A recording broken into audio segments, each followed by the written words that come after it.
YouTube friends, I'm Heidi with Healing Harvest Homestead, and I am going to show you how to make some deodorant today.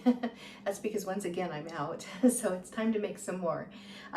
This is my very basic recipe, and this time around I've got one herb infused oil that I'm using, and then a really beautiful essential oil blend. So I wanted to create this deodorant, this particular handmade deodorant, to have some immune boosting qualities, as well as obviously antimicrobial qualities and some lymph moving qualities as well. You know, we have lymph nodes in certain places in our bodies, and movement, exercise helps us move that lymph. But you can actually use some herbs and essential oils to help your lymph system function better too. And if your lymph system is functioning better, then so is your immune system. In addition to that, the essential oils that I'm using today are really good for just keeping you healthy. So let's go ahead and talk about the ingredients. So what I've got here, I like to think about my deodorant in a couple different phases. I've got my oil phase, and I've got a powder phase, and then I've got my essential oil phase. So, and that's just the way I think about it. So what I've got here is I've got some calendula infused oil. These are from last year's flowers that I gathered from my potager garden, and I just infused them in some olive oil. And you know, olive oil's green, right? Look how golden and beautiful this oil is. So I'm really excited to use this. I have so much of it, of all these oils actually, because I make soap, and soap requires a little more oils. So you're not going to need to buy all of these oils to make your little deodorant. In fact, I'm only going to make enough to fill a little jelly jar. So calendula infused oil is the first one, and then cocoa butter is the next ingredient. I love to use shea butter. Again, this is for soap making too. So you can buy a smaller thing of shea butter, but shea butter is really good. And then for my powders, I've got baking soda and I've got arrowroot powder. Now, and let me go over the essential oils too. For the essential oils I'm using in this, I'm using rosemary with a chemotype camphor.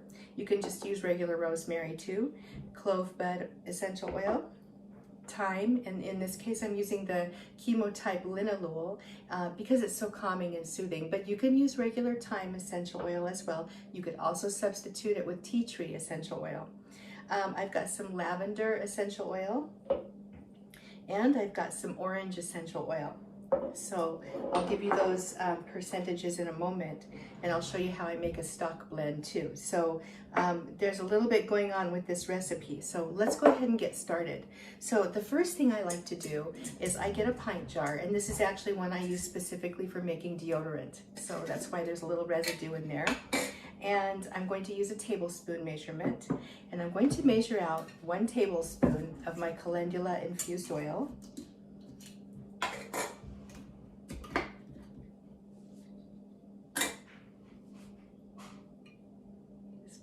I'm going to put it in my little pint jar. Okay.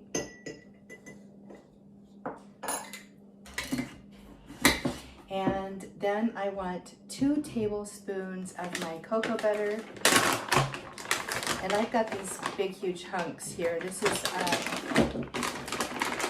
this brand usually comes in little pellets, but they melted together. So what I'm going to do is kind of just break it apart a little bit and roughly get myself about 2 tablespoons total of my cocoa butter. A little more than that. I love using cocoa butter in my deodorants because it has a nice scent and it's extremely skin softening. So there's my cocoa butter, then my shea butter. So what I'm doing is I'm getting all of my oils in my pint jar first. Get the shea butter out, 2 tablespoons of shea butter.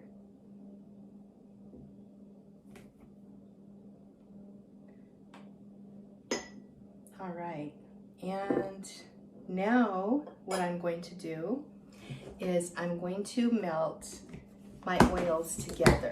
Okay, this is not going to take very long because I don't have any beeswax, which I usually do if I'm making salves. And I'm going to go ahead and use a double boiler system that I make myself. You can totally use a regular double boiler, and there's some really beautiful ones out there, but I don't really have a double boiler. So what I'm going to use here is simply my pint jar is going to be the upper part, and then a pan. And what I've got in the pan is a little cloth, and I'm going to set this in here, and I'm going to fill this particular pan up with about 2 inches of water. I'm going to put it on a low heat source, and I'm just going to let this melt gently.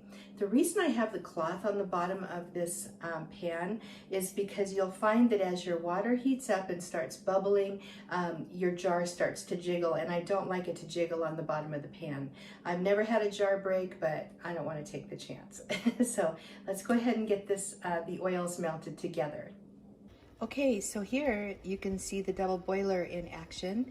I've got the jar sitting on top of the cloth in the saucepan, and the oils are melting together. The cocoa butter takes the longest, just because it's so hard, but we're almost there.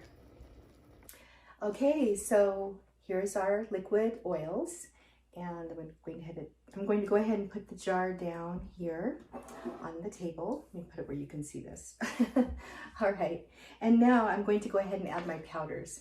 So what I want to do is add, I don't like a lot of baking soda in my deodorant, honestly, because although it's very, very wonderful for neutralizing odor, and it's one of the main ingredients for that, actually, it can be kind of hard on your armpits.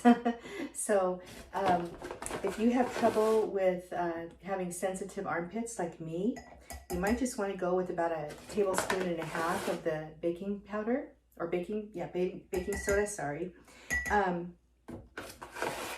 Or you can go as high as 2 tablespoons if you like. So it's up to you. Some people have trouble with it, some people don't. It's just one of those things. I have noticed that when I first started using handmade deodorant, it took my body about 3 weeks to get used to it. And I just kind of got through that 3 weeks, and basically everything's wonderful. So I just love my handmade deodorants. I haven't used commercial deodorant in, holy cow, I bet it's been close to 10 years. And it's so bad for you. It's just really terrible. All right, and then this is arrowroot powder. Now I like to add about 3 tablespoons or so of arrowroot powder. The arrowroot powder is really absorbent, and it helps just absorb the sweat, you know, if you are a heavy sweater. I also want to mention, years ago when I used commercial deodorants, I had to get the clinical strength, Tide, blah, blah, and I just sweat all the time. I was a heavy sweater. And man, that stuff just didn't work, and I had to keep using more and more and more of it. It was horrible. And when I switched to using my natural deodorant, what happened was my body didn't sweat as much. It took a little time. It took about a month or so to just get my body acclimated. But I tell you what, it's just been wonderful, because I think my body just kind of normalized to having natural things on my armpits. Don't have the troubles anymore. All right, so now I'm going to add the essential oils. All right, so the amounts of essential oils you're going to use for this deodorant are 10 drops of lavender. You're going to use 10 drops of thyme, or you can substitute this with tea tree if you like. You are going to use 10 drops of orange essential oil. And then you're going to go ahead and add 5 drops of the clove and 5 drops of the rosemary. So that's a total of 40 drops. So you can add about 50 drops to this deodorant, and it'll still be just fine in terms of dilution. But that's what I've got on the blog post, if you want to look at it there, the recipe there. So I went ahead and I just doubled those drops for this little 5 milliliter bottle. So I'm going to go ahead and get these dropped in. So I'm going to go ahead and add 50 drops. Okay. And that leaves me with enough in my bottle to make another batch of deodorant. And what I'm going to do now is I'm going to stir this really, really well. Now, what often happens with handmade deodorant is the powders will sink and settle to the bottom. So what I like to do is I stir it constantly. I get all the powder little globs, make sure that they're all in this liquid really, really well. And I actually stir while I'm pouring it into my little jelly jar, and then I immediately go put it in the freezer. By putting it in the freezer, it sets up really fast, so it has more of a tendency to suspend the particles. And that's what I'm going to do here. Now, before I go away and say goodbye, I want to just mention that to use this, all you need is a little pea-sized glob, and you just rub it in under your arms and it'll melt into your skin. And it really, really works. It's a wonderful basic recipe. You could change up the essential oils if you like for different scents or for different powers of antimicrobial power. Lavender and tea tree are really, really wonderful together if you just have those two.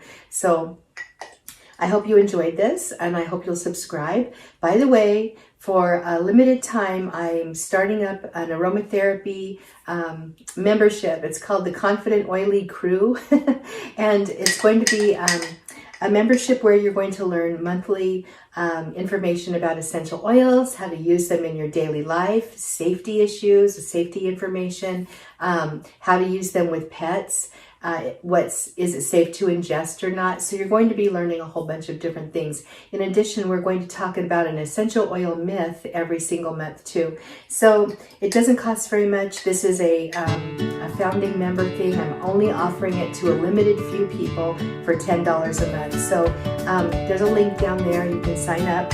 Also, if you want to take my free 5-day herbalism email course, I'll put a link there for you to do that too. And I hope you'll subscribe to the channel. All right, I'll talk to you later. Bye-bye.